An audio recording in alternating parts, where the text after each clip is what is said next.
right, guys, how we doing today? Welcome to another edition of Drinks with Johnny. Today, I'm really excited. I'm joined by my co-hosts, Brando and Sam Hawkins. How you guys doing today? Fantastic. Yeah, man. Brandon, where are you at? It looks like you're at a festival. I'm at Pickathon in Portland. Great time. The Flaming Lips are about to go on. It's going to be awesome. I love he already goes straight into Portlandia stuff right there. That is so sick. How about you, Sam? Did you catch those references? Are you a Portlandia fan?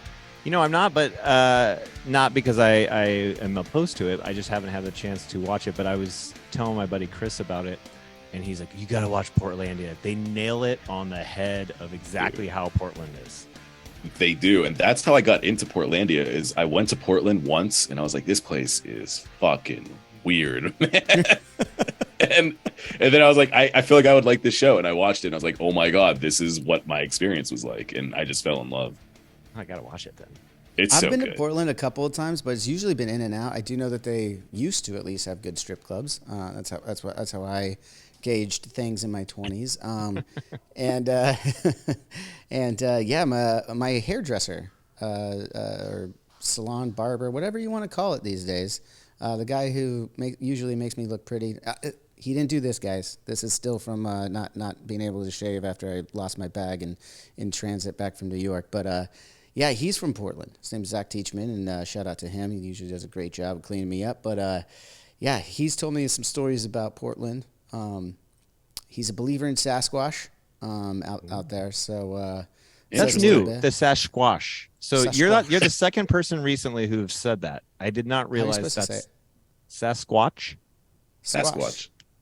Squash. It's not, is it? There's watch? no T. Is the T silent? Yeah, it's like watch. It's CTH, isn't it? Yeah. CTH. So it's a squash. Go ahead. No, there's no S. It's like Sasquatch. watch. Sasquatch.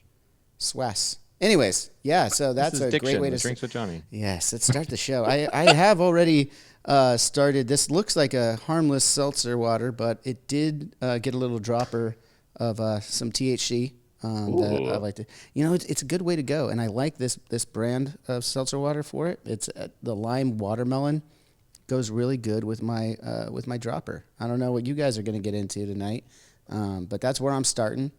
So what are you guys drinking? You drinking anything? You guys not having fun? I'm drinking green tea because my throat I lost my voice earlier today. So like the sky here is like burning and it's on fire because of Canada. So all of the air quality where I live. Wait, in Portland? In Portland or Newcastle? Oh, I'm sorry. I'm in Portland. I totally forgot. It's beautiful here. But yeah, dude, I lost my voice earlier today and it scared the shit out of me. So I started drinking tea and it's coming back, but my lungs hurt. And yeah, I don't go outside right now. Is that why you lost your voice a little bit? I think so. Yeah. Interesting. Yeah. Or it could have been the thing John mentioned. Yeah. What's that? No. What did Just I repeating. mention? Just repeating like I do. Okay. Right on. Well, what do you? I know, Sam. After this, you're going to be probably taking your wife out for her birthday. So, are you having a pre-drink? Or are you just waiting? Or what's your vibe? No, I'm not, but I'm sure she will. Today's a little low key. It's we're recording during the weekday, so it'll probably just be dinner with the family, and then maybe a little something this weekend. We get a little crazy. Ooh. But, yeah. But we do have a great guest coming up here, though. Yeah, we do. We did mention Portland and Portlandia, but we didn't actually say who's on the show. But I mean, the people already know on the description, right? That's if you're watching this, you know who it is. You watch this, or if you're listening, you clicked on it and saw Drinks with Johnny featuring Fred Armisen, who we all know from SNL, Portlandia documentary. Now he's actually already on the show. I wanted to sit here and talk about him again. All of our guests have been so prompt. I swear to God, every other season we've had people be like 10, 15 minutes late, like clockwork. And as soon as we try to go early on things, everyone shows up right at 4:00, which I do love. So let's just go ahead and bring in Fred and start this whole real conversation with him, right? Let's do it.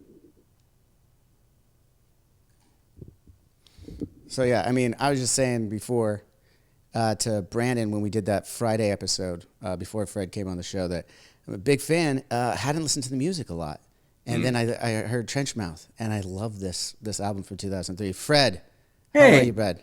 How you doing? Welcome. Welcome. Welcome to the show, man. Thank you. Where are you at in the world right now? Los Angeles. Oh, I just got back from New York, so last night, it was a whole thing that our listeners already heard about and everyone saw in the news. Trying to get out of New York this last week was a pain in the ass. Why? The weather. There was a big weather storm, that was taking everything that if you were trying to go West Coast, everything was getting canceled and delayed like crazy. So it was just heat, right? Is that what I heard? It's heat wave? it wasn't just heat. There was thunder and lightning storms too. Oh, interesting. I feel like the Canada fires. Was it delayed? Did you not get to go back? Did you have to wait another night to come home? Yeah, I had to wait 2 extra nights. My original flight out was on Monday night. I just got back last night. We waited on the tarmac for my first flight for 2 hours after a 4-hour delay, and then they canceled it, and then they kept my bag. That's why I got this really rad looking beard right now, Fred. I don't know if you can see it, but yeah, it's, I don't have my shavers, or anything. I just got back last night, so it is what it is. Do you live in Las Vegas? No, I live south of Los Angeles in Orange County. Oh, okay. All right. You ever been down to Orange County much? Yeah, I feel like I've been all over Southern California in my life. Yeah. Well, we're really excited to have you on, man. This is a real treat for us. So I hope you're ready to have some fun. Well, I don't know if you see, I'm at the Punk Rock Museum right now. Not really. You're in Las Vegas. No, not really. It's just a screen. We're all in Huntington Beach, and Brandon's in. We got you tricked. Yours looks real. Yeah. Yeah. I'm a great photographer. I don't know if you know that about me, but we had you on because a little birdie told us that you are doing some tours at the Punk Rock Museum, and we got very excited when we first heard that. And, yeah. I we can't wait appreciate to you coming do it. on. We have lots of questions about it. Yeah, I mean, I haven't seen how they set up the all the exhibits and everything. So I almost want to go a day early just to be like, okay, what's where? Because everyone has their version chronologically of how punk rock is. So I just want to acclimate myself to their version. Well, maybe you should go back for a second tour, because I think the first tour would be really awesome. Just as a fan, if I was there and you didn't know where everything was on the first tour, and then I took it around a completely different way, it would be really fun. I'm just saying. You know what I should do? Maybe for the whole tour, I just do a safety check, in the very beginning for an hour, just being this is where the exits are. Make it such a long security safety check that at the end I'm oh, we ran out of time. I'm so sorry. I think that would be amazing. I think whatever the experience is, it would be awesome. I know I was in Vegas just a month ago. These two guys were out there, Brando and Sam, my co-hosts, and they were actually, I didn't have time. I had a show and rehearsals going on while I was out there. But these guys got a chance to go to the Punk Rock Museum, so maybe they could fill you in a little bit. What were some of the stuff that you loved the most over there, guys? Go, Brandon. Dude, the whole experience, just walking through it and literally just seeing the chronological history of punk was pretty cool, because I have a little bit of punk background, but not that much. So to see it just laid out like that was really, really cool. And then seeing some of the bands that, I know and listen to, and seeing the memorabilia there was really, really fun. And so there's the whole thing laid out, as you move through the museum, you go further. Okay. And how far back does it go? Dude, would it start with the 70s? Well, you walk through the store. So from my understanding, Mike and all of them were looking for a punk rock store, and then the museum came afterwards, but now it's taken over. So you start through the store, and it goes in chronological order of the history of punk. And they got, just so you know, they have tons of flyers on the walls, and you're free to take them. So people think they're getting away with something, like they're stealing it, but they're not. I guess Mike had bought a telephone pole, and I remember looking over it with Brandon and I'm like, it's just like when you're in the street and you see all the flyers on it. So it gives you that feel. It's so well done. Then you go upstairs, and it's got crossover corner. They have a tattoo parlor. It's got a little bit of everything for everybody. And from my understanding, talking to Colin and some of the other people, they want you to just make it your own, Fred. They want you to, and I don't want to, they'll give you the whole spiel, but from what they're giving a once over to the people that come, they say, hey, just talk about whatever you want in your life experience. And that's kind of why we wanted you on today, because we have so many questions about you.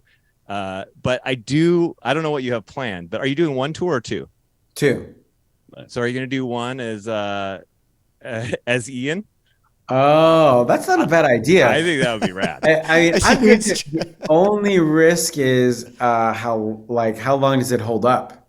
You know, do a character for like 15 minutes. Hey, great. And then after a while, we're in an elevator, we're going up some stairs, and it's like, all right, we get it. You know, but maybe that's what I do. Maybe it would be nice. It would be nice to do a little bit of that character. Yeah, I mean, that's such a great character. You know, the love for Margaret Thatcher. I mean, just God, that's so hilarious. It's such a great skit.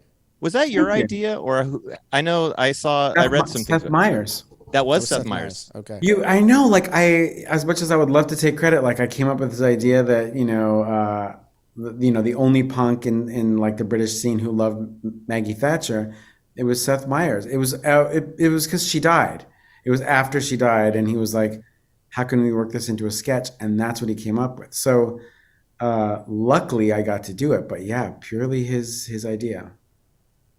Was there other guys at Saturday Night Live was he into punk at all, or he doesn't like, he loves punk, and it's almost like I got to sort of share with him my experience with punk. So yeah. Well, let's get into your experience with punk, because I do know you grew up in Long Island, right? Well, yeah. You were Mississippi, flew around a little bit. By the time you were a teenager, you're in Long Island, about 30 minutes away from the city, where you say you ride in on the train and get records there and stuff. So was that kind of when you first was introduced to punk rock? You know, and you've been quoted before, you know, with the Clash being an influence of yours, or rather a big part of your life at the beginning of punk rock and stuff. It's like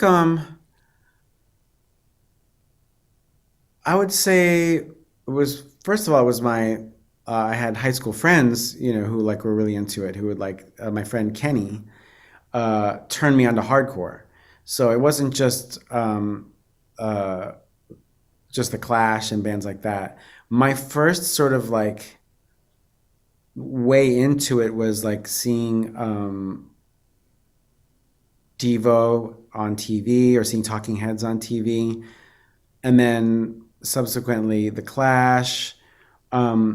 I heard the Ramones on the radio, but not the Ramones, like not those first albums. My way in was through End of the Century, like their 1979 album, and Blondie, Eat to the Beat. So, Rad. And Devo, of course. But to me, it's almost like I mixed it all together. So to me, like Blondie was fully a punk band as much as the Dead Kennedys. And then, we got into We, being me and Kenny, Black Flag, and just a million, you know, Misfits, and, you know, every one of those bands. Anyone who's in Maximum Rock and Roll. Nice call, Maximum Rock and Roll. Yeah. So then that brings me to another part. I was just talking to these guys before you came on, and I think a lot of the listeners at home probably know you best from your time on Saturday Night Live, or at least that was when we were all introduced to you, correct? Like at least for me. And it wasn't until later that I learned about your musicianship and your love for music, being a drummer, later picking up the guitar, singing, all the things that you do. We'll get into that a little further, but I want to start from the beginning there. Like you just said, you know, some of the bands was, you know, Talking Heads and Devo that you were picking up.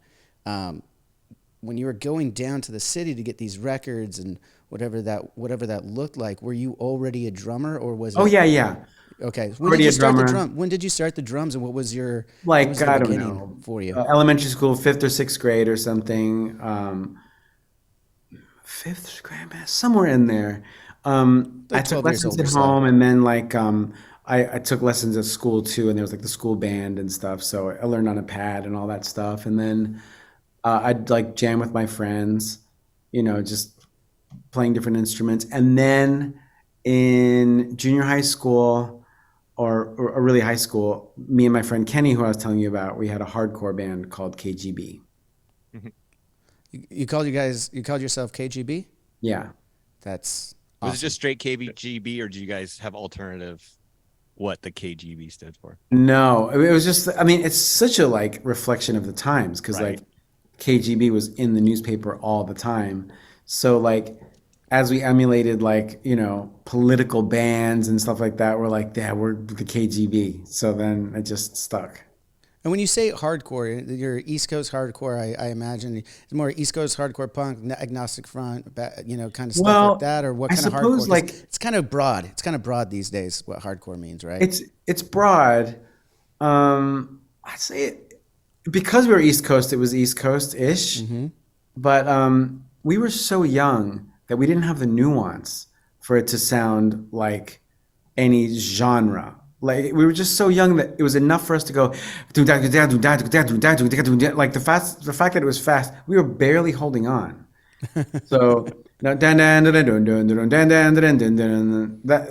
we were just like we didn't have a grasp of, being sort of like eloquent with our instruments. So Yeah, just having fun, with a buddy and Yeah, playing yeah. the music that you love, and it's just coming out. I love those times, man. Like Yeah. the garage days and stuff. Did you guys play shows? Oh yeah, we played at the Rock Hotel. We played at where did we play on one? Oh, this place called February's.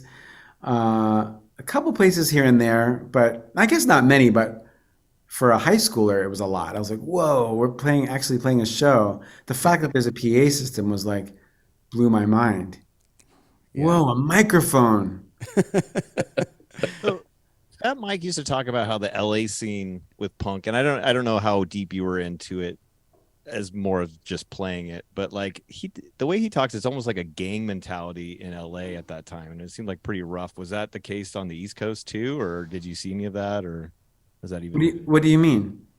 Well, like Fat Mike would talk about how like the suicidal tendency, the suicidals would come in and just you go to a show and you're going to see someone get their ass kicked and things like that. And Oh, or was it if you're looking for it, it's there, and if it's not, like it's not.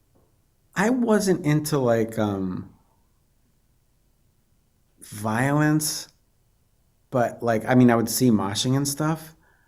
But I gotta say, like in New York, there's like I remember like the feeling of a lot of beer bottles being smashed. Not even necessarily inside, but just outside. There'd be some dummy just like throwing a beer bottle, and I think that like the people I sort of like I'm from Long Island, so like we're Long Islanders more than New Yorkers. So we went to the city. And it was like intimidating and cool and scary at the same time. Lots of cool stuff, but like we were suburban. So a bottle breaking was like, like, shocking to me. But that said, the more I found out about other scenes across the country, they all seemed so rosy and so pretty. I was like, wow, the LA scene seems like colorful and fun. When I guess later when I found out about Minneapolis, that seemed really interesting. DC, of course, that seemed really good. So that was a real grass is always greener. Like everything seemed so. I pictured not as many bottles being smashed. That's how they justify genres. Yeah, bottle smashing. It wasn't even because it wasn't those bottle smashing wasn't for a fight. It was like that. Hey, we're messy. Angst. Yeah, Hey, we're messy. Yeah, like Mom can't tell me to clean this up. Yeah, it was so, like very like pointless, and It's kind of that angst, that fun, and when you're in that scene, and when you're growing up there and you're playing shows and stuff, and I know you were, we'll get into Trenchmouth here because I know that I just discovered it a couple days ago when we knew you were coming on the show, and I was like, man, I got to listen to some of his stuff, And I know you're in several other bands and stuff, as you mentioned, this other one, KGB. But then in 1988, I guess you joined Trenchmouth, but there's only one album on Apple Music that I can find right now. It's probably a compilation or something. Yeah, it was released in 2003 according to Apple Music. Right, I think 2003. That sounds right. There was might be called Volumes and Amplifiers or something. Yes, that's exactly right. Yeah, yes. that's a compilation. Okay, so there's like some label in Chicago that put it out. Oh, okay, I gotcha. So yeah, when I was listening to it though, like, because of what I've heard about you, not what I've actually heard from you, but like what I've heard about you is I was like, oh, it's going to be like straight up punk rock music, you know, like East Coast punk rock music. And I'm listening, and yeah, that influence is obviously there, but I was also getting like a lot of different genres, which was really cool. And I was getting At the Drive-In vibes. So for an album coming out in 2003, I was like, this is, and your bass player, what's his name? Montana. Wayne Montana. Wayne Montana. Man, incredible bassist on bass lines on that stuff. And, you know, not that punk rock doesn't have some intricacies, but your drumming on it is not typical of like a punk rock thing. Like, and I knew you had some chops from, you know, some stuff that I'd seen on TV, but listening to that album, I was like, oh, this guy's trained. Like, this is some real drummer shit. Like, and like, I was very blown away. Man. Oh, that's really cool. I really appreciate it. That's very nice of you. That stuff was recorded pre-96. Like, I think it's like, I don't know, 92 through 95 or something. And I really wanted to be like Dave Barbarossa from Bow Wow Wow, where like he had timbales in his kit. I'm not familiar. I didn't know that. Oh yeah. So Dave Barbarossa, instead of using rack toms, he had one rack tom and a floor tom, but he used timbales as his like sort of main part of the instrument. And I think he might not even have had hi-hats, but that's what I was kind of going for, is that, you know, Bow Wow Wow kind of feel for stuff. And then like the rest of the band were like really into Gang of Four and stuff like that, and then also influenced by the DC scene, so Fugazi and Nation of Ulysses and Circus Lupus. Then later, way later in our run, bands like The X and the Dog-Faced Hermans and bands like that. So there was like definitely like I don't even know what to call it. An eclectic taste is a way, like when a band comes together and brings all their different feelings, like all their different influences together, you often get something that comes out something completely new, right? And I could hear that in it. I mean, I've only lived with it for a couple days now, so I'm gonna keep listening to it though, because I was like I said, man, like I just didn't know. I didn't know what I was expecting when I started listening to it, but it wasn't what I was expecting. It's very frenetic, and you know, I'm glad I did it. Like when Damon and I will sort of, the singer will sort of share videos. He'll find a video of us live somewhere, and I do feel like I'm glad we didn't sound typical. You know, it's kind of nice to think, hey, you know, at least it was there was like it was like experimental, but it's really frantic and frenetic, and that energy of like trying to prove that you can really play fast, you know, and that's great. That's what it's for. That's what being in a band is about. If that's the, you know, if it's about trying to play fast, great. Yeah, no, you know, and it's so funny to hear you talk. So you're still in contact. These are friends of yours for years, obviously. And are you still friends with everyone from Trenchmouth? Still talk to them kind of regularly, or? Yeah, Damon and Wayne really, and Damon is like, you know, he's got the Black Monument Ensemble. Oh, I didn't know that. No. Oh, it's incredible. I will check that out when we're done here. It's not even it's like an art project, but it's music. Right. But yeah, they've been touring around, you know, in Europe and here, and they like are really like getting well known and like respected, and yeah, they're tremendous. And he's a visual artist too, so over the years he's like helped me design stuff for Portlandia and stuff like that. So yeah, I mean, it was just such a big part of my life, you know. And then really before I was in Trenchmouth, I was in a band with Damon and Wayne too, but Damon I met in art school, and like we're like now decades old friends. So if you keep in touch with him, I know he's Damon's out and doing other stuff. I just got to ask, do you ever jam with them anymore, or are you thinking about maybe bringing back for like a special event or something at some point? No, like we kind of like, maybe like 10 years ago, the idea kind of came up, and we kind of like, I think it would like, the problem we made for ourselves is that I think it would literally be too difficult to play. I think you've got to be You have to get yourself back into shape and practice all that shit for It's you know. so when I listen, I'm like, what was I doing? It's like it's this thing that like uh we all of us are just like, I don't know. That's like a beast, you know. We Yeah. really, yeah. But that said, um it's kind of nice not to it's kind of nice to be friends and not to go back and do that. Like it kind of we toured so much that I'm like, we put in our time. Yeah, you know what? That's so interesting. I'm glad you mentioned that because I wanted to ask. Part of your music career, I've heard you talk about before. You didn't get into TV and comedy and acting and everything that everyone knows you for now until you're like 29, 30 years old, if I heard Oh, correctly. And older, maybe older. 30, I think 32.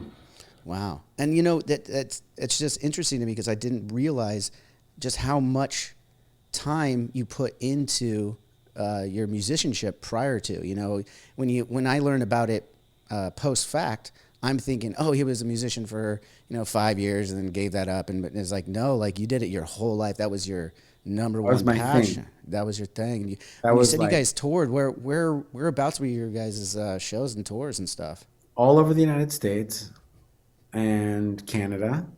And then in 95, we finally got to go to Europe, which was oddly like Southern Europe or Italy. Mm-hmm. Um, Never got to play in England. Who were you But playing yeah, with in all these spots? who did we play with? Yeah, did you have like certain bands that you toured with Yeah, regularly, or? yeah. There's some bands who we did some a couple tours in a row with, like Dogface Herman's, Jawbox. We did a couple tours with. Um, who else did we like? Anything extended? Those are the two main ones. But like, um, just a couple runs here and there with. But like, I feel like we made it our business to like try to play with our friends. Like we did a lot of shows with Nation of Ulysses. Um, Circus Lupus. Um, we played a bunch with the Jacks. I remember they're from Michigan. Uh, yeah, I don't know. We just kept going and going and going and going. It was crazy. And when you guys were doing your North American, you said U.S. and Canada, you guys in a van? You guys doing the Oh yeah. Econo vans? Oh yeah. Econo van with the trailer on the back, right? We didn't have a trailer. First we Oh, had like a Dodge van, and then we moved up to like a Chevy van. dude, that's And exactly what we did. We had a Dodge van that broke down, then we got Chevy. I don't oh, mean that's the way to to go, cut you I off there, guess. but yeah, that was we had a green Dodge van and went into a white Chevy after that. Wow, we had a white Dodge and then like a red and white Chevy. And yeah, we never had a trailer, but we also never brought anybody. We only had the four of us. We never had like a sound person or a merch person. It was just us. Who was And booking your shows? You guys, or was it one of you guys in the band, the main ones booking the shows, or who? How did you guys get all that I stuff? tried to book as much as I could. Hmm. So We had a couple runs where we'd have um, like a booking agent, but like mostly it was, I think, for the most part, me. gotcha. So wait a minute. So you had all the instruments in that van with you guys too, then amps and drums and everything. So it was pretty tight. Pretty tight, but not too bad because like we built a sort of loft thing, and because there's just four of us, like we were able to sort of have our space to sit in, and we kind of worked out like it wasn't so much equipment that it was like overwhelming. We kind of kept it under control as far as like amps, you know. Yeah. No, I was just thinking without a trailer, like with us early on, guys, like we had to have a trailer on that thing. How But many of you were there? there's five of us, and then we had our singer's wife as the tour manager, and then we got a couple more crew, and then we grew out of the van and went on to our first bus in like Oh, nice. 2005 or six or something like that. So Lucky yeah, you. I know, no shit. Very lucky, very known. I very much know how fortunate I got in my life to be able to do that. But man, and you're still doing music though. Like that's the cool thing that you're the what's your official title with the Seth Meyers show? Band leader. Band leader, that's right. Yeah. And I wanted to ask you about that because a few years ago, probably 6 years ago now, Brooks Wackerman went on for a week as the drummer for Seth Meyers' show. Did you meet him there? Or were you No. then? No, whenever we have guest drummers, it's when I'm away, which is a lot. Right. So yeah, they just book it so that there's like a guest drummer for a week. And did you know Brooks was going to be I knew, but I didn't get to spend any time with him. Oh, okay. Yeah. Well, you didn't miss anything. No, come on. I've had some great drummers though. It's been, it's a really good program, I guess you could call it. Yeah. Well, you like to exercise your brain on all types. I mean, we're talking about punk rock, but you have a much broader sense of it all. I did like your little thing on Fallon when you explained the different genres of music or over the periods how it changed. But also you have the Blue Jean Committee with Bill and I was just telling these guys, like, listening to that, I know that it was from your show or whatever, but it's a true album. Like, you guys nailed that music genre and that time period on the head. It's thanks. Amazing. It's that like sort of smooth, easy rock music, really. That came from Documentary Now originally, right? Yeah. Okay. So Sam was the one who was like, oh, it's like a full album. I'm like, it only shows up as an EP on Apple I guess Music. it's kind of an EP, but it's still whatever. It's like it's awesome. I was listening to it too. How did that writing go on that one between all of you guys? In 2 seconds. Oh, really?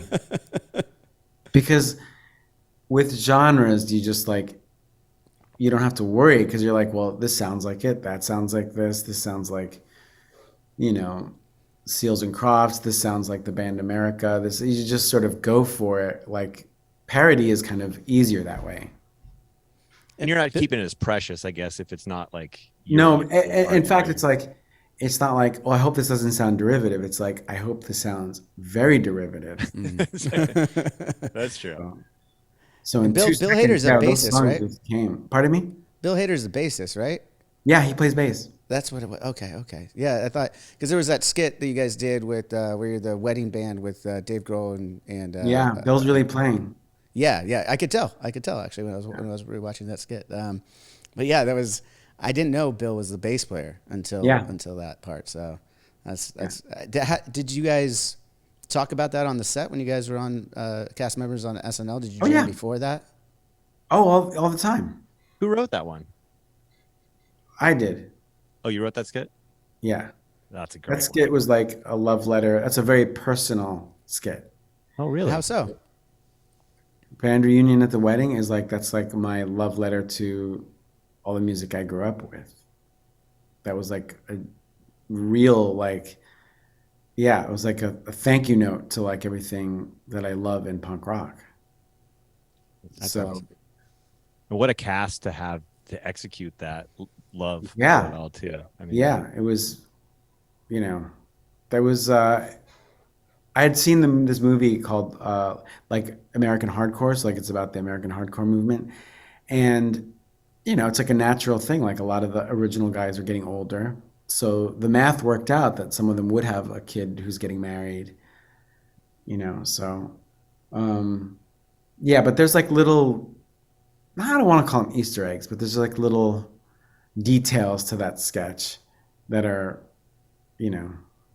Share if you don't mind. Or are they? Well, there's one in the very beginning. The wedding is Cadena Norton wedding.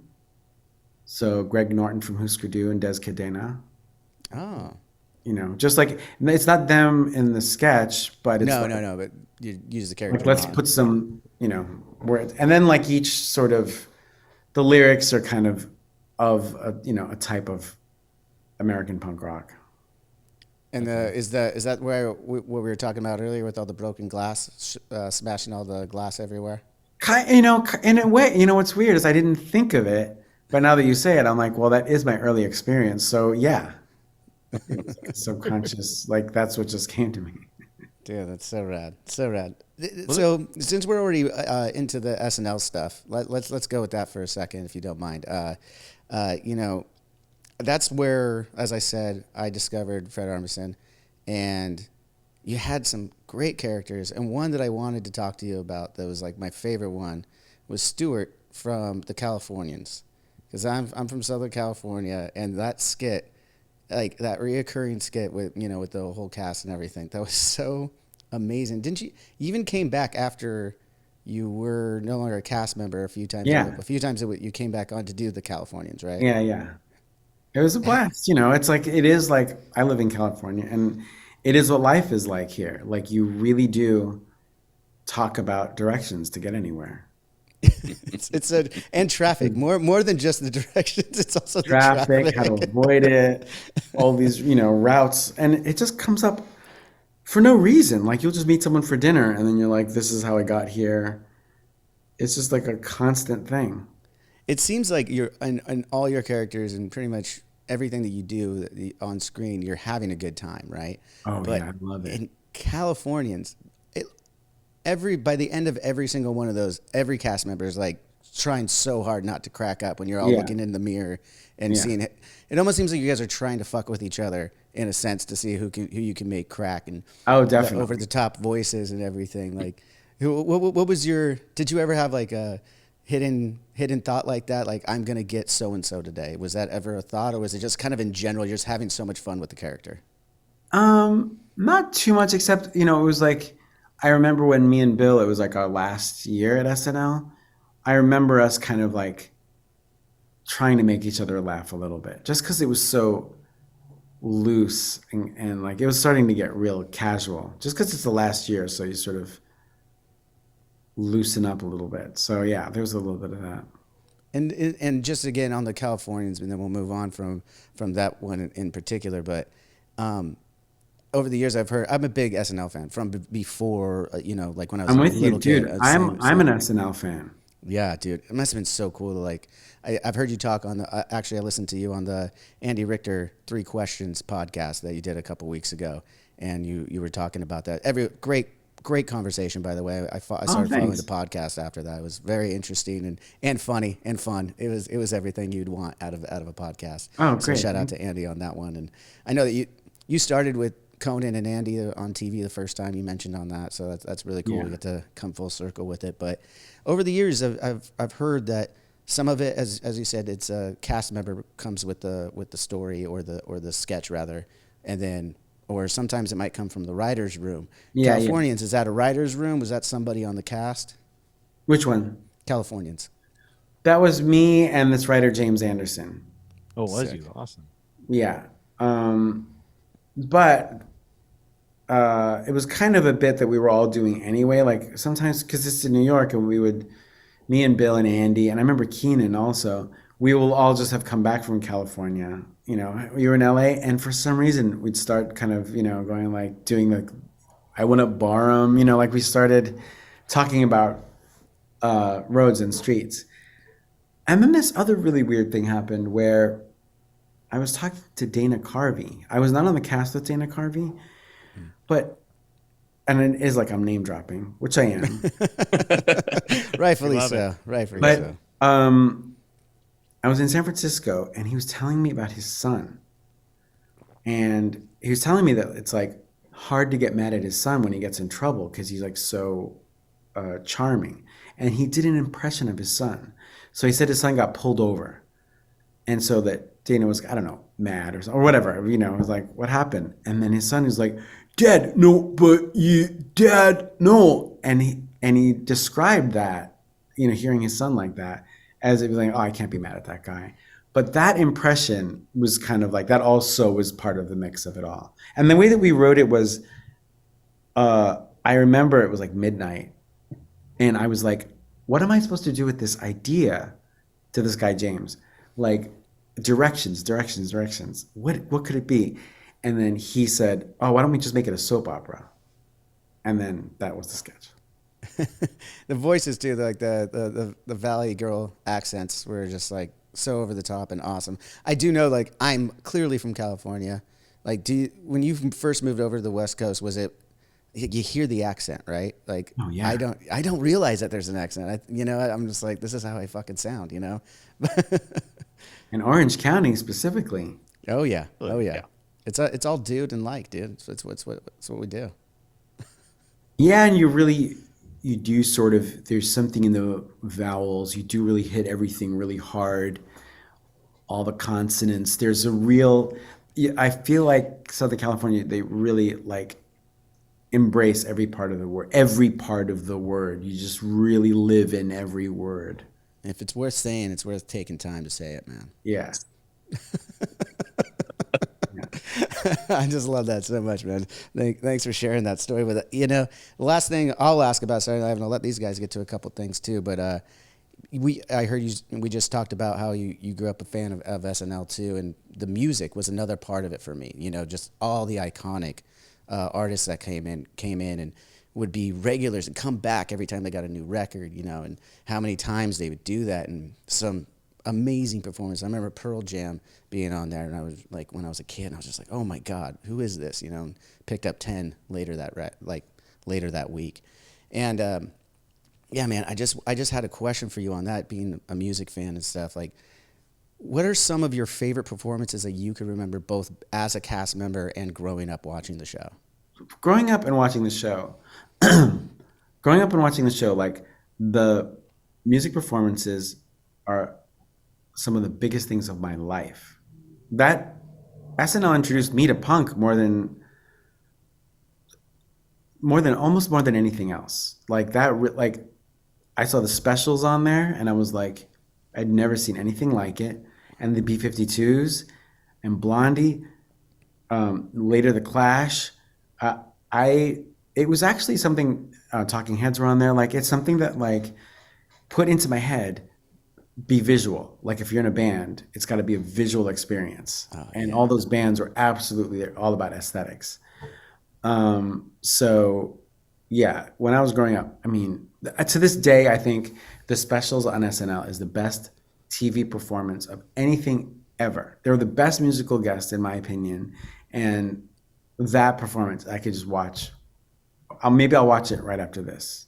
I'm going to watch it right after this because I got to jog my memory. I was just thinking when you were saying all those ones, like, I saw Talking Heads a few times on SNL. Like, I remember it was on Comedy Central when I was a kid. So I didn't see a lot of the performances from the 80s. Right. I'm a little bit younger. But so in the 90s, it was on Comedy Central, the reruns, when I came home from school every day. And I would pop on the TV, grab a bowl of cereal, and watch Saturday Night Live. And they would do, like, all the rad concerts, or the performances, rather. Yeah. I saw Talking Heads a few times, and I couldn't agree with you more. Or, Bad to the Bone, why am I drawing a blank?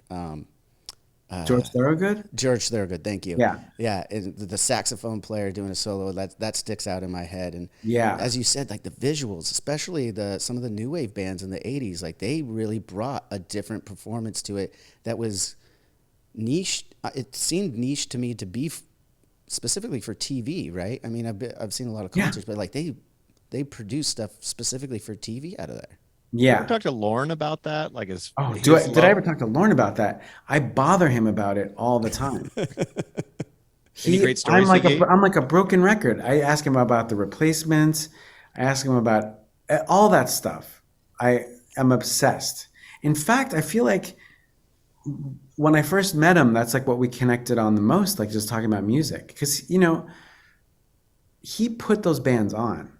Like, he booked them. Someone wasn't like, these are the bands that are cool, you should do it. Like, he's such a music lover, and he wants like, a band who's cool and good.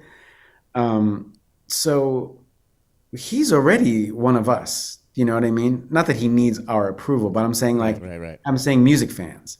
Mm-hmm. He's already there. He's like, just the bands that he booked, I'm like, are you kidding me? Changed my life. Live was pretty punk rock back then, though. If you really think about what it was compared to everything else on TV. Absolutely. The hour that it was on, everything about it was like, I definitely think that. And even his casts too, like these sort of weirdo, I don't know, weirdo meaning in a positive way, being like these outcasts kind of. Yeah, just there's this kind of like element to them that they're like, I don't know how to describe it. I don't know if weirdos is the right word. I don't know. Yeah, just different, like eccentric, or again. Yeah. Just kind of outside the box in a beautiful Mike way. Myers. I don't know. I'm going to start listing SNL cast members. Yeah, we can spend the time doing that. Let's just go. Yeah, let's go through it. Let's list every single one. They're all great. When I was there, God, everyone was great. There was like bands I'd never heard of that I got to see. But for me, like I had the most, um, I don't know, like the warmest feeling I had was watching Modest Mouse. Oh. That was a great performance. I do remember that one. That was like one of the first times I saw like I wasn't a huge Modest Mouse fan. I respect their talent and their songwriting and everything, but like seeing them all dressed up in like almost the cultish stuff that was going on, and like was like, oh, and they filled that whole stage like with everybody, and I was just like, and then like the second performance, because there was always two performances every night. That second performance was the one where it just kind of like opened up into a party and stuff, and I was like that, and a happy party. I'm glad you said it had that warm feeling, right? Yeah, it was really warm. And then, as I found out more, those are just their friends. They just got their friends, Oh, really? your backup vocals and stuff. And man, that's the way to go. Absolutely, man. Yeah. I was so rad seeing all that stuff. And you mentioned Lauren being a fan of music and stuff, and the whole cast and music really being a part of this show. Like, really, it really is. Like, and especially when you get the guys who are reoccurring. I mean, how many times has Lauren pulled on Paul Simon to be on that show? I mean, still to this day, he's like still like, you can't have a season without Paul Simon doing a performance. It seems No. like. Yeah. and like, and to all those things though, it's like music being so much a part of it, and then the bigger artists, I would say, or so for whatever reason, a writer or someone comes up with a skit and incorporates some of these guys, and that's like when it's like so fun for me, because as a musician who loves Saturday Night Live and loves comedy and loves everything about it, that would be like such a dream to like not only play on that stage, but just to be a part of a skit, even if I'm just standing in the background. You know what I mean? Like, that's a cool notch on the belt, man. I think Bobby Moynihan wrote something that Pearl Jam was in. But yeah, everyone tries to, use that opportunity. Like, let's be in a sketch with the musical guest, So rad, so rad. So as you could probably see, Homeboy's background over here, Brandon's got some Portland Festival going on back there in honor of Portlandia. I know that would be that's that festival out in like the Milwaukee area it's like outside of Portland. Yeah, I'm at Pickathon right now. The Flaming Lips are about to go on. Yeah. It's a really great festival because there's like little stages, like there's one that's like hidden in the forest.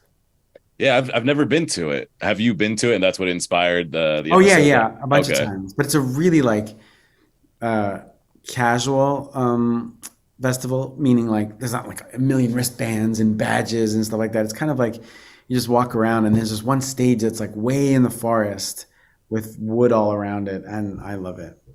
Oh, that's so cool.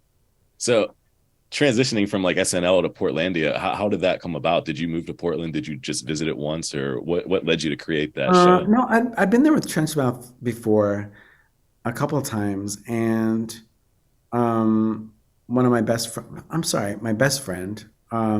Brownstein, is from my favorite band ever, Sleater-Kinney. We just started making videos there, so I'd go visit her and visit Lance, my friend Lance out there, my friend Corin and Janet, and we just started making videos, and then the video sort of grew into like pitching it for a TV show, and then it just worked itself out. Nice. Yeah, it's a fun show because it has that sketch comedy flavor to it, but you could just tell like it's got you. You could tell you're behind this, taking the things that you've done before from SNL and the skits that you've written.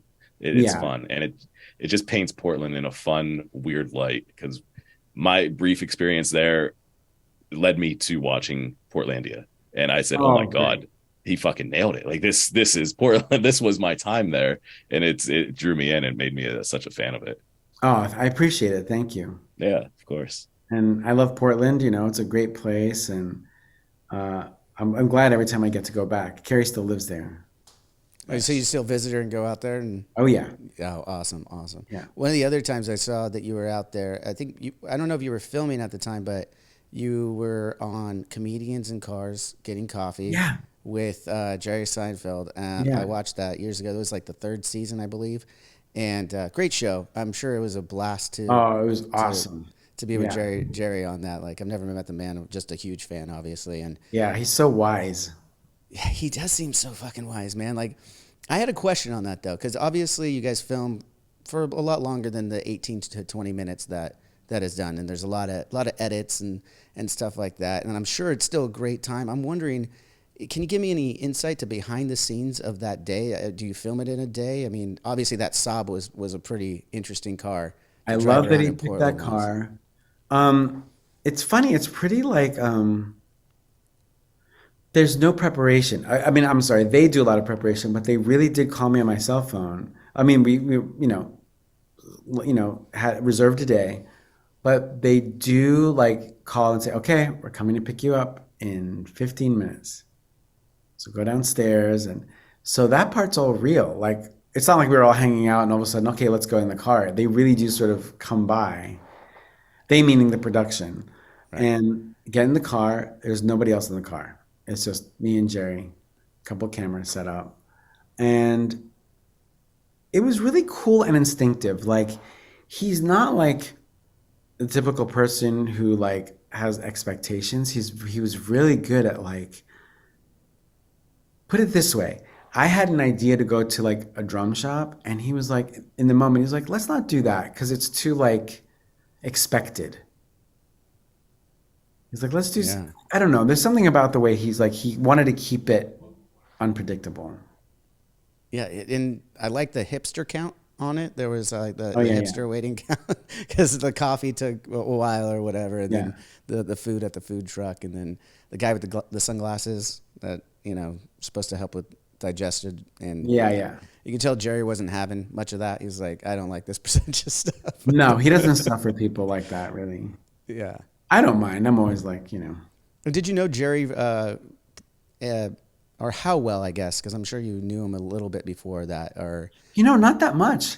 He was a fan of Portlandia, and so all that stuff is like that was like more on like official grounds, through an agent and all that stuff. And then we got to know each other. Then we became friends, but like not before then. Before then, that was like new.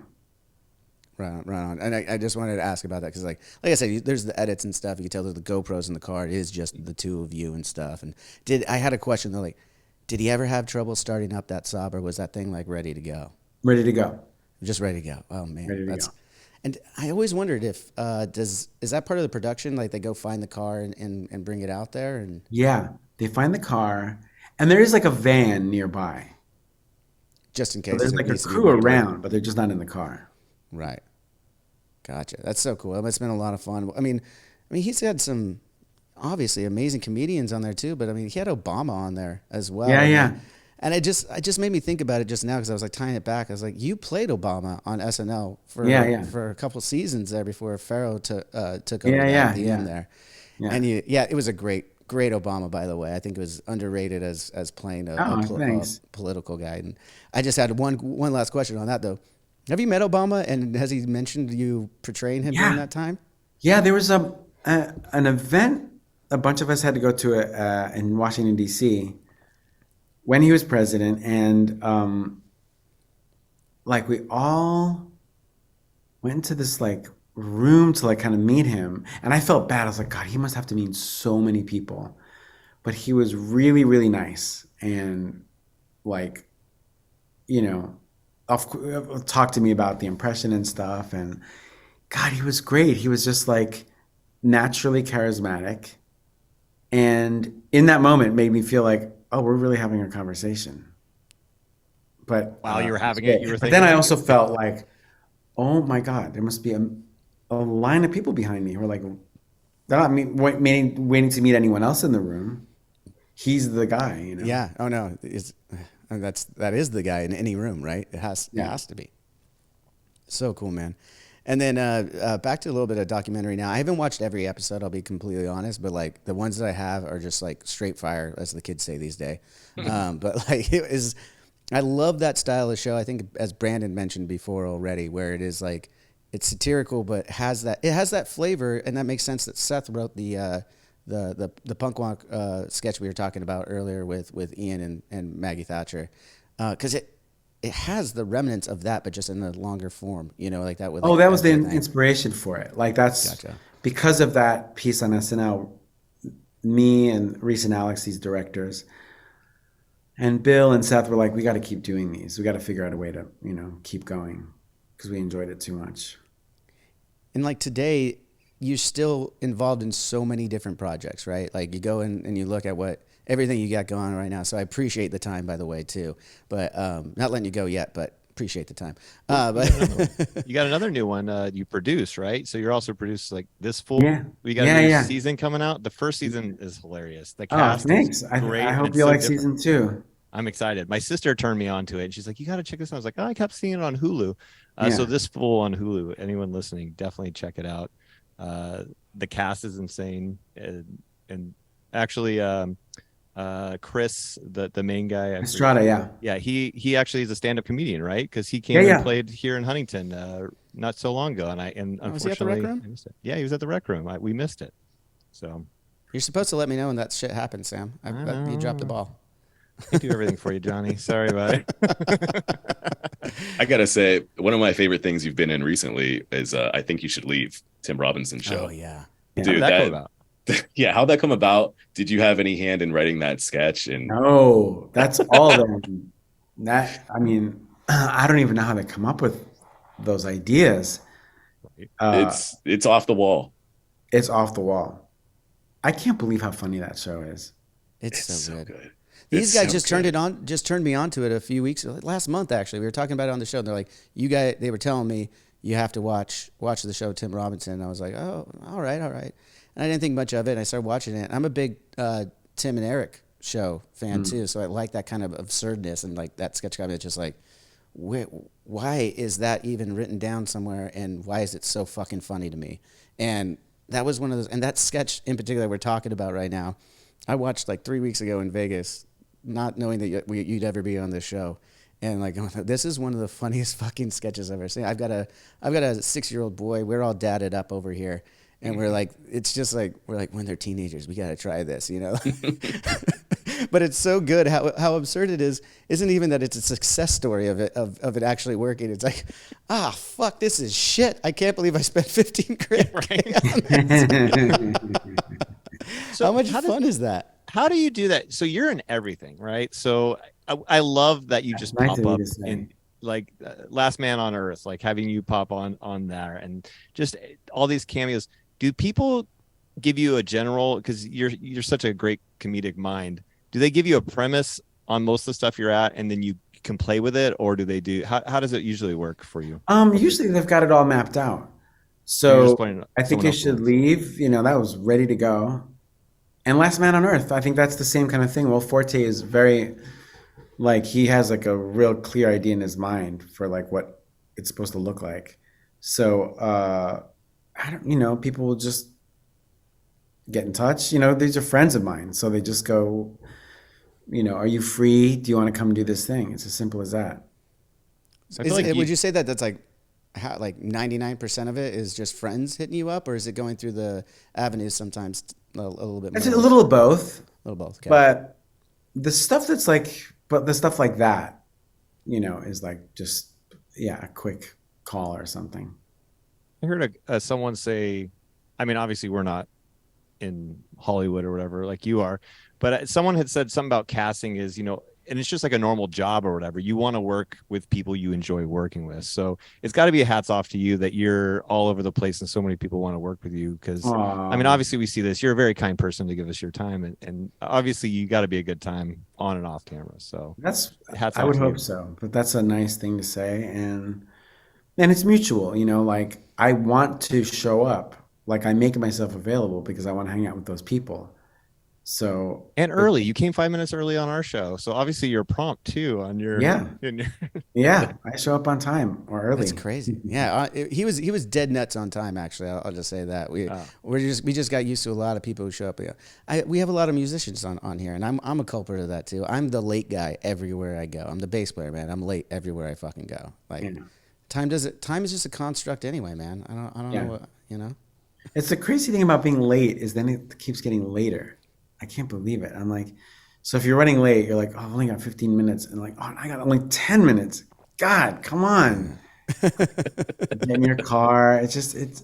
That's the unfair part. Like I wish when you're late, at least time would stop. I wish it would at least like give you a break, but it's unforgiving. It's like, nope, now you're even later. Now you're even later. Yeah, and you know, I used to fight. I think the reason why is I used to fight that and be like, get mad in the car, trying to get to a meeting or something. Like, God Yeah. damn it! And I just realized, like, what can I do? What can you? Yeah. What can you do? Just gotta live life, you know. Yeah. What is your speaking of living life? I don't know that this is a correct question to ask or whatever, but I'm going to ask anyway. What is your like general philosophy on life? Like, what are some of the things that you kind of stand for and live by? I mean, I think you already know. Like you can, figure out just from how we've been talking that like my priority is like getting to work on fun projects, making fun art.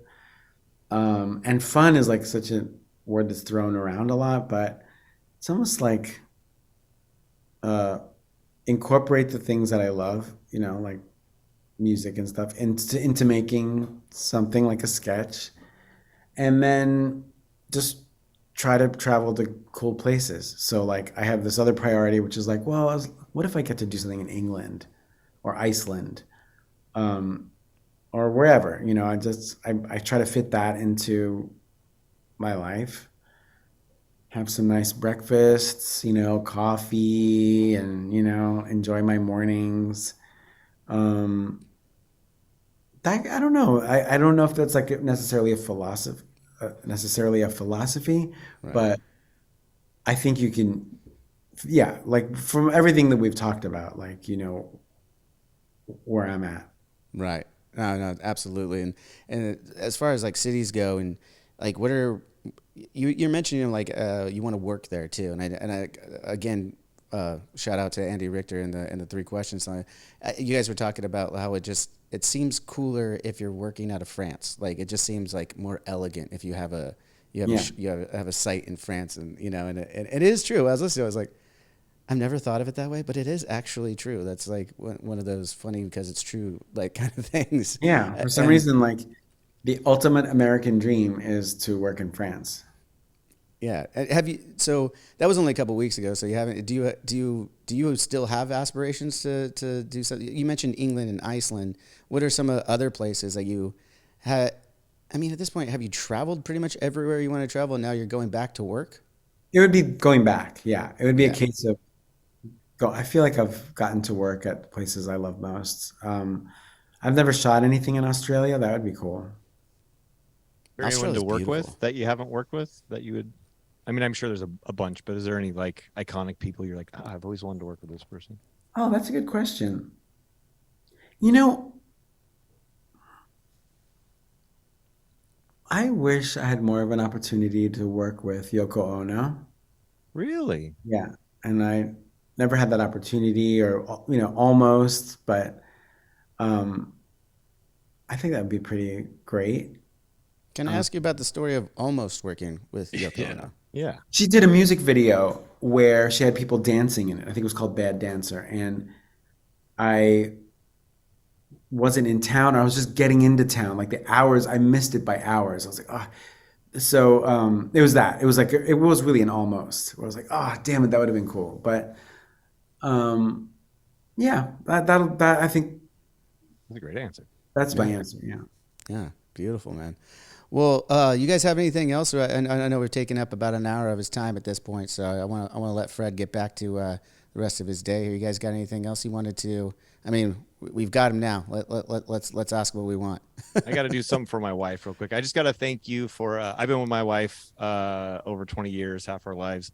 And I got to, prepping for this, I was telling the boys the other day, thinking back about your characters on SNL, I don't mean to, I'm sure you get that all the time, but you have more of the quotes that we say in our house than anybody else. Like, I cannot hear New Jersey without hearing you say New Jersey, Yeah. or, like your stuff with Kristen Wiig and or just like, who cares? Like, I don't Yeah, mean to yeah, keep yeah. doing yourself to you, That's but all right. I don't mind. I don't mind. It's no, fine. yeah, it's just you have so many, or the Californians, like we talked about, you just make everything your own so well. And most of it, like we talked about the Californians, it's stuff that we all do day to day. So I think that's the stuff that resonates more than anything. And Just hats off to you, and thank you for all the entertainment over the years. Man. Oh, it's thank you, and you know, for what it's worth, it's like a mutual feeling. Like I'm glad that we all get to enjoy all this stuff. So thank you.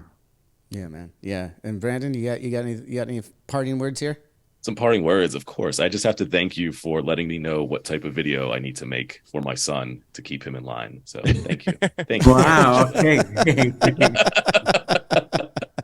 Absolutely, man. So yeah, and lastly, I know you got the Hulu show coming up. Is there what else is on the docket coming up that we should be watching out for? Some stuff that we could let everyone know to go check out right now. Oh, I don't know. This and that. Just Yeah. stuff, you know. Yeah, I know. I don't love that question either. Punk I'm rock. sorry. No, I don't mind. I I don't mind. I know it's actually a fair and nice question, but I just feel like there's all kinds of stuff, and it just, you know.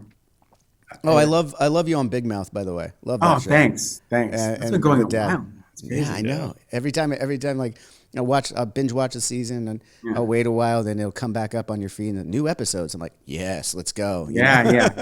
Yeah, that's a good one. Yeah. And just a lot of live stuff too, but doing some live shows, you know, stand up and stuff. So You got Grammy nominated for your that's congratulations on Congrats, that. That's man. amazing. Thank you. Oh, yeah. All your impressions. I did an impression for the guy who does a million Yeah. impressions.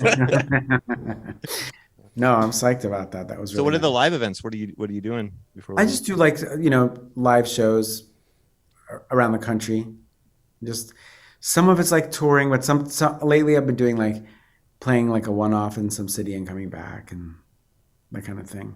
Well, I'll be checking out some of those dates because I'm about to be going might see out us on in the the road audience too. one And day. I don't know. Do you have anything in LA, Southern California coming up soon that you know of? I think off the top of your San head. Diego and I think Long Beach, August 1st, something like that.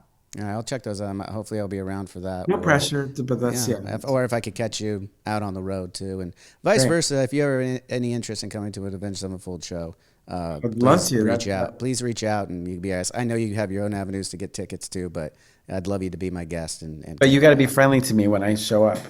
no. I can't be like a rock star dick about it and be like, oh, fucking Fred Armisen here. He wants to talk to me. And You could do that passive aggressive thing of like just a really quick like, hey buddy, hi, hey man. so good to see you. Yeah, man. I got to Yeah, go over here and talk to enjoy the these show, more man. important people. Yeah. No, absolutely not. If we do cross paths in the future here, man, I'd appreciate sitting down with you again with the cameras off or the Zoom off. I don't even you can't call it cameras on anymore, really, can you? It's just No, it's isn't that fucking- weird? It's so weird, but I enjoy it. I heard you talking about it with again real quick. I keep holding on the A28 with John C. Reilly, Tim, and everybody. I listened to that podcast too, and it was right in the middle of the pandemic, and you guys were all complaining about I think you made a joke about your back hurting after a Zoom. So I hope you get your stretches in after this. Yeah, no, I'm used to it now. Yeah. Everyone's used to it now. It's been a few years. Anyways, man, thank you so much for the time. I'll reach out to the right avenues and make sure we stay in touch if you're okay with that, and hopefully we cross some paths, man. Thank you so much. All right, man. Have a good day. All right, good to Thank see you. you all. Have a Cheers. good one. Bye. Well, that was rad, boys. That was a lot of fun. That was a lot. Wow. That was awesome for me. That was Dude, Fred's, you could tell, like he said, like when I asked him about the philosophy and his general take on life, he's like, yeah, you just kind of got it. And I was like, yeah, I guess we did. And like, that's a great answer. Like, yeah. Yeah. Honestly, between that and then just seeing his works, like you kind of get what he stands for and everything that, he is. So that makes sense. Absolutely. I can only hope that we see Johnny Christ in something that Fred produces in the future. Because that would be epic. That would be epic. Oh man, we didn't even get to talk about Death as Our Flag. What's the show on HBO? Our Flag Means Death. He does with the New Zealand guys from that did What We Do in the Shadows and stuff. It's such a great show. Well, you could go on all day, nice. and that's what the thing is. Like you start talking about it, and I'm sure this guy gets it all the time. I'm like, hey, like the Chris Farley, hey, when you did that, it's pretty cool. Going to another SNL skit to describe how everybody Yeah, is. yeah, with that. exactly. Yeah, it's so good. Yeah. No, and it's so true though. I mean, we're just fans, man. We grew up with this stuff, and I mean, not even grew up. I mean, we grew up with SNL, but like him, and it's not far of age difference, and it's so man, I hope he enjoyed it and we could have him back on another time, or just get a chance to talk to him, as I said, in person, because there's so much more I'd like to dig. And an hour is just not enough time for a man with a career like that, man, and a life like that, coming from music, like he said, and making the transition in his 30s, and to have the success. I mean, that's a 1 in a million shot right there. We didn't even touch on that, like that transition, how it happened, you know, what influenced it. Yeah, I mean, he's talked about it before. And again, shout out to Andy Richter's podcast that he did with him. They did do that, and I didn't want to, you know, as we were saying, like, how many times are you going to ask the same fucking questions to these guys, right? So it's like, but if anyone's interested in that, he does go into that a little bit there, and his upbringing and stuff, which was really interesting. So not to get everyone to like turn off this episode and go over and listen to it, but you probably should. It's a really good one. We're wrapping up, so it's a perfect time to go. It's perfect time. Like wrapping up, go check it out. There's gonna be a comment anyway that says Fred Armisen, and then it has like the timestamp, and then no one listens to the other parts of this. They do that now, don't they? They do. I've seen it on a few episodes. I'm like, damn. Okay. Good for them. Good for them. I like that. They just skip right over us. I love it. Good for them, man. I would. I would too. Are you kidding me? But yeah, super cool having Fred on the show. Super cool hanging with you guys. I know the Punk Rock Museum, guys. Check it out. Yep. That's what Fred's here to promote. And then this Fool, again, he's producing that. You guys got to go check that out. It's all good stuff. I mean, he doesn't really touch much stuff that I'm like, I don't think I've ever seen anything where I'm like, he didn't hit it on that one. It's always nail on the head. Yeah, man. Yeah. And oh man, the one I'm just realizing I didn't get to ask him about History of the World Part 2. I'm a huge Mel Brooks fan. And they did that one together on Hulu as well. An amazing cast on that one too. You know, that was growing up watching History of the World Part 1. You know, and I always thought it was funny they called it Part 1. I just thought it was satirical to call it Part 1. And then what is it? 30, 40 years later, they come out with Part 2. It's like, it's so good. It's just Mel Brooks, man. God, he's the fucking goat. He's the fucking goat. So good. Such a good time, guys. I'll let you guys go out and have fun with your wives and everything else you got going on. So, and everyone listening at home, and say it every time. Thanks for listening. Thanks for watching. Thanks for being here. Make sure you're following everything Drinks with Johnny, because you never know what you're going to get here, when you're going to get it, but I promise you're always going to have a good time. So thanks to everybody listening at home. Thanks to you guys right here on the show, Sam, Brandon. Cheers. Cheers, brothers. Cheers. We'll see you next time.